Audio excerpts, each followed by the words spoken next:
International سطح پر جمہوریت کی جگہ ڈکٹیٹرشپ کا راج۔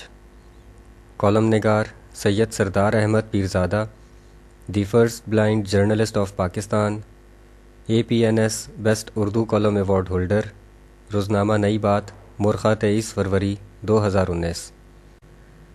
ہم سب یہ مانتے ہیں کہ جمہوریت ایک اچھا انتظامی ڈھانچہ ہے۔ جمہوریت کو شاندار سیاسی وٹامن کہنے کی ابتدا یورپ، امریکہ اور غیر مسلم ممالک سے ہوئی۔ تاہم گزشتہ 70 برسوں کے دوران سیاست کا یہ ٹونک ایشیا، افریقہ، مشرق وسطیٰ، مشرق بعید سمیت خلیجی اور عرب ممالک تک پھیل گیا۔ یورپ، امریکہ اور غیر مسلم ممالک کی اس سیاسی طب کی کتاب میں بتایا گیا کہ ڈکٹیٹرشپ کے مقابلے میں جمہوریت انسانوں کا احترام زیادہ کرتی ہے، اظہار رائے کی زیادہ آزادی دیتی ہے اور اپنی پسند کے حکمران منتخب کرنے کا اعلان کرتی ہے۔ انسانیت اور اظہار رائے کو عروج دینے کے اس فلسفے کے 3 ممالک سب سے بڑے چیمپئن ہیں، یعنی یہ 3 ممالک دنیا کی عظیم جمہوری حکومتیں کہلاتے ہیں۔ ان میں برطانیہ، امریکہ اور ہندوستان شامل ہیں۔ دنیا کو جمہوریت کے چرسی نشے کے پیچھے لگا کر خود 3 بڑی جمہوریتیں بن بیٹھ جانے والوں سے معاملے کے راز کی تہہ تک پہنچنے کے لیے یہ پوچھنا ضروری ہے کہ کیا جمہوریت صرف ملکی حدود کے اندر ہی ہونی چاہیے، یا اگر تمام ممالک سے مل کر ایک انٹرنیشنل برادری تشکیل پاتی ہے تو کیا اس انٹرنیشنل برادری کو بھی جمہوری صاحبان کا ٹھنڈا سایہ ملنا ضروری ہے یا نہیں؟ اگر ان 3 جمہوری بادشاہوں سے کہا جائے کہ انٹرنیشنل برادری میں بھی جمہوریت کا بول بالا ہونا چاہیے تو پھر انہیں اس بات کا خود ہی جواب دینا پڑے گا کہ انٹرنیشنل سطح پر یہ تینوں ممالک کس حد تک انسانیت اور اظہار رائے کا احترام کرتے ہیں۔ امریکہ اور اس کے اٹوٹ انگ برطانیہ کی بات ذرا دور کے ممالک کی بات ہوگی، جنہوں نے اپنے ذاتی مفادات کے لیے انسانیت اور اظہار رائے کو مختلف جگہوں پر مختلف اوقات میں بارود اور آگ میں جلائے رکھنے کا سلسلہ شروع کیا ہوا ہے۔ مگر تخت جمہوریت کے تیسرے بڑے فرمانروا بھارت کے جمہوری حسن کا جلوہ اس لیے ضروری ہے کہ وہ ہمارے ساتھ ہی رہتا ہے۔ ہمسائے کے کرتوت ایک ہمسایہ جتنا بہتر جان سکتا ہے اتنا دور کا رہنے والا نہیں جان سکتا، لہٰذا ہمیں بھارت کی ہمسائیگی کے شرف سے اس کے جمہوری روپ کو قریب سے دیکھنے کا موقع نصیب ہوا ہے۔ اس روپ کو سمجھنے کے لیے ایک دیسی کہاوت پڑھتے ہیں۔ ایک دفعہ ایک گاؤں میں ساس بہو کا جھگڑا چلتا رہتا تھا۔ ساس بہو کو اکثر طعنے دیتی کہ اس کے چہرے پر روپ نہیں ہے۔ روز روز کے جھگڑے کے حل کے لیے بہو کی سہیلی نے کچھ جڑی بوٹیاں لا کر بہو کو دیں اور کہا کہ انہیں پیس کر توے پر گرم کر کے چہرے پر لیپ کرنے کے بعد سو جاؤ، صبح تک تمہارے چہرے پر روپ ہی روپ ہوگا۔ رات ہوتے ہی بہو نے یہ عمل شروع کر دیا اور جڑی بوٹیوں کو پیس کر توے پر گرم کیا۔ اس نے کچھ دیر تک توے کو ٹھنڈا ہونے کے لیے چھوڑ دیا اور دوسرے کام نمٹانے کے لیے باہر چلی گئی۔ اس دوران ساس باورچی خانے میں آئی تو اس نے دیکھا کہ توے پر بیکار برادہ سا پڑا ہوا ہے۔ اس نے اسے بہو کی نااہلی سمجھا اور بڑبڑاتے ہوئے توے کو صاف کرنے کے بعد وہیں الٹا کر کے رکھ دیا۔ اس کے بعد وہ بتی بند کر کے چلی گئی۔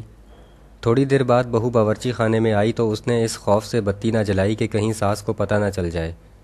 بہو کو توے کی جگہ کا اندازہ تھا، لہٰذا اس نے اندھیرے میں وہیں جا کر توے کی سطح پر اچھی طرح اپنے ہاتھ رگڑے اور اس پر لگے تمام مواد کو اپنے چہرے پر لیپ کر لیا۔ اسے یہ اندازہ نہیں تھا کہ توا الٹا رکھا ہوا ہے اور چولہے کی تمام کالک اس کے ہاتھوں کو لگ چکی ہے، جسے وہ جڑی بوٹیوں کا نسخہ سمجھ رہی ہے۔ بہو اپنا ٹوٹکا مکمل کر کے اطمینان سے سو گئی۔ وہ جب صبح اٹھی تو بڑی اتراتی ہوئی ساس کے سامنے گئی اور بولی کہ دیکھو آج میرے چہرے پر کتنا روپ چڑھا ہے۔ ساس اسے دم بخود دیکھنے لگی، پھر بولی اگر روپ کالے رنگ کا ہے تو بہت زیادہ چڑھا ہے۔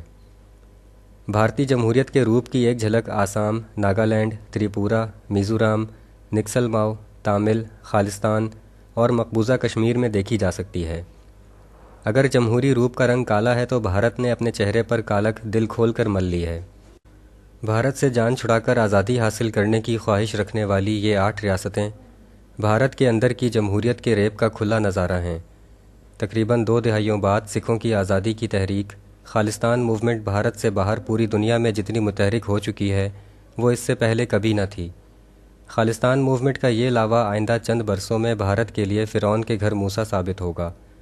بھارت کی حکومت ان 8 آزادی کی تحریکوں کا غصہ فی الحال صرف کشمیریوں پر ہی نکال رہی ہے۔ وہ کشمیری جنہوں نے آج تک اپنے آپ کو بھارتی نہیں کہا، انہیں بھارتی حکومت زبردستی بھارتی طوق پہنانے کے درپے ہے۔ وہ بھارت جس نے 1948 میں کشمیریوں کی اظہار رائے کو فوجی گولیوں سے لہولہان کر دیا، وہی بھارت دنیائے جمہوریت کے تخت کا تیسرا بڑا فرما روا ہے۔ وہ بھارت جس نے 1965 میں کشمیریوں کے دل میں اظہار رائے کی تڑپ کو پاک بھارت جنگ میں بدل دیا، وہی بھارت دنیائے جمہوریت کے تخت کا تیسرا بڑا فرما روا ہے۔ وہ بھارت جس نے کشمیریوں کی آزادی کو اپنے پنجوں میں دبوچنے کے لیے سیاچن میں دنیا کا بلند ترین برفانی محاذ کھول دیا، وہی بھارت دنیائے جمہوریت کے تخت کا تیسرا بڑا فرما روا ہے۔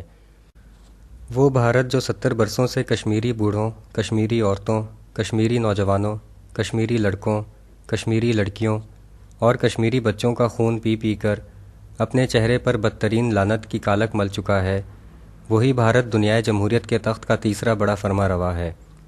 وہ بھارت جو کشمیریوں کی آزادی دبا رہا ہے، امریکہ اور برطانیہ اس کے داشتہ جیسے نخرے اٹھاتے ہیں اور طاقت کے انجیکشن لگاتے ہیں، وہی بھارت دنیائے جمہوریت کے تخت کا تیسرا بڑا فرما روا ہے۔ یہاں یہ سوال پیدا ہوتا ہے کہ اقوام عالم کو جمہوریت کا مشروب پلانے والے یہ بتائیں کہ کیا جمہوریت ملکوں کے اندر تک ہی محدود رہنی چاہیے اور انٹرنیشنل برادری کو ڈکٹیٹرشپ کے تحت چلنا چاہیے؟ کیونکہ 7 دہائیوں سے کشمیریوں کی آزادی کے مسلسل قتل عام کے بعد بھی جمہوریت کے عالمی طوطے بھارت کو دنیا کی سب سے بڑی جمہوریت کہتے ہیں۔ شکریہ، دی اینڈ۔